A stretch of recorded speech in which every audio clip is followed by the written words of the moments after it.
তো অবশেষে দেখতে দেখতে আমরা ইনানি বিচ থেকে হিমছড়িতে চলে গেলাম। তো যেহেতু ইনানিতে সময়টা বেশি নষ্ট করলাম, তো যার জন্য হচ্ছে যে আমাদের হিমছড়িতে আসতে অনেক রাত হয়ে গিয়েছিল, প্রায় 7টা 7:30 বেজে গিয়েছিল। তো ইনানি হচ্ছে আপনার 9টা পর্যন্ত থাকে আর কি ওপেন, এরপরে লক করে দেয়। তো আমরা ঢোকার পর আমাদের অনেকেই, যেহেতু আমরা প্রায় 12 থেকে 15 জনের মতো ছিলাম, তো সবাই সবার মতো করে প্রথমে শপিং করলো বাইরে। এরপরে গিয়ে হচ্ছে আমি গিয়ে হচ্ছে টিকিট কাটলাম আমাদের সবার জন্য। তো এরপর আবার দুজন যাবে না বলে ভিতরে ঢুকবে না, তা কি আর করা, ওদের দুজনের টিকিটটা আবার হচ্ছে ব্যাগ দিয়ে এরপর আমরা হচ্ছে ভিতরে ঢুকলাম। তো যারা ওইখানে যাবেন প্রথমে ঢোকার পর প্রথমে ডান দিক দিয়ে ঢুকবেন, তাহলে হচ্ছে আপনাদের জন্য সুবিধা। কারণ এখানে হচ্ছে আপনি সকল ধরনের জিনিস দেখতে পাবেন। একটু যদি আপনি ভিতরে যান, সেখানে হচ্ছে যে একদম ফ্রেশ ফ্রুটস দেখতে পাবেন। পাশে কিন্তু ময়লার এরকম মানে পাখির মতো করে দেওয়া ময়লা ফেলার জন্য। তো আপনারা ময়লার বক্সেই ময়লা ফেলিয়েন, যেখানে সেখানে ময়লা ফেলবেন না। আর হচ্ছে যে এখানে আপনি সকল ধরনের ফ্রেশ ফ্রুট পাবেন, একদম ফ্রেশ। ওরা হচ্ছে গাছ থেকে নিয়ে এসে হচ্ছে যে আপনাদেরকে প্লেট 50, 130 এরকম করেই দেয়। একটু সামনে গেলে দেখবেন হচ্ছে এখানে ঝর্ণা, তবে এই ঝর্ণাটা হচ্ছে আসলে বর্ষাকালে হলে আরও পানিটা বেশি পড়ে আর কি।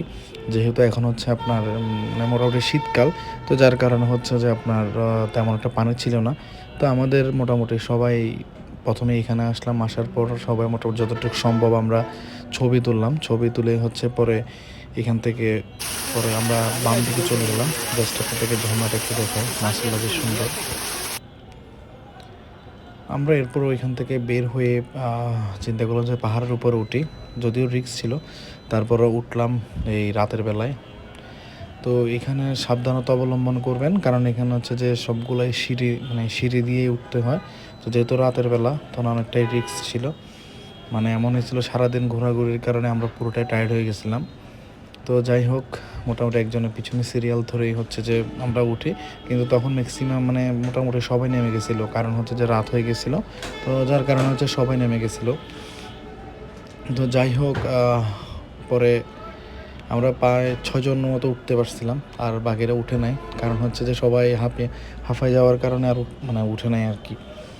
তো এই সিঁড়ি দিয়ে ওঠার সময় একটু সাবধানতা অবলম্বন করবেন, কারণ হচ্ছে স্পেস ছোটো থাকার কারণে আমি নিজেও একবার পড়ে যেতে লাগছিলাম আর কি। তো এই জাস্ট একটা যখন আমরা ব্রেক নিলাম, তখন হচ্ছে সবাই এখানেই দাঁড়ালাম কিছুক্ষণ, কারণ আর উপর ওঠা সম্ভব হচ্ছিল না, শরীরে তো টায়ার্ড ছিল। পরে আমাদের কয়েকজন এই যে আই লাভ হিমছড়ি এখানে ছবি তুললো। আপনারা চাইলে এখানে ইজিলি ছবি তুলতে পারবেন। দিনের বেলা ছবিটা সুন্দর বেশি ওঠে। এই যে আমরা এখন বর্তমান হচ্ছে একদম সবার উপর, একদম পাহাড়ের উপরে আমরা অবস্থান করছি। এখানে হচ্ছে ততক্ষণে মোটামুটি সবাই নেমে গেছে, কয়েকটা মানুষ ছিল, কিছু মানুষ ছিল আর কি।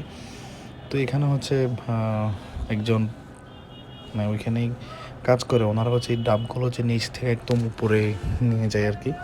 তো এই ডাবগুলো হচ্ছে যে আমরা ওইখানে মানুষ গেলে খাওয়া দাওয়া করে আর কি ডাব।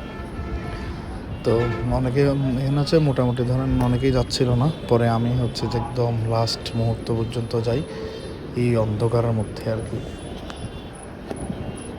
একটা জিনিস মাথায় রাখবেন, সেটা হচ্ছে যে অতিরঞ্জিত হয়ে রিস্ক নিয়ে কোনো কিছু করাটাই আপনার ভালো হবে না। তো আমার পিছে দুলাল ভাই ছিল, যার কারণে আমি ওদিকে যাওয়ার সাহস করছিলাম। আর ওদিকে হচ্ছে আপনার মানে মাটির তো আপনার হচ্ছে যে হুট করে যদি একটু স্লিপ খাইতে পারেন, তাহলে ধরেন একদম নিচে পড়ে যাবেন। তো সবাই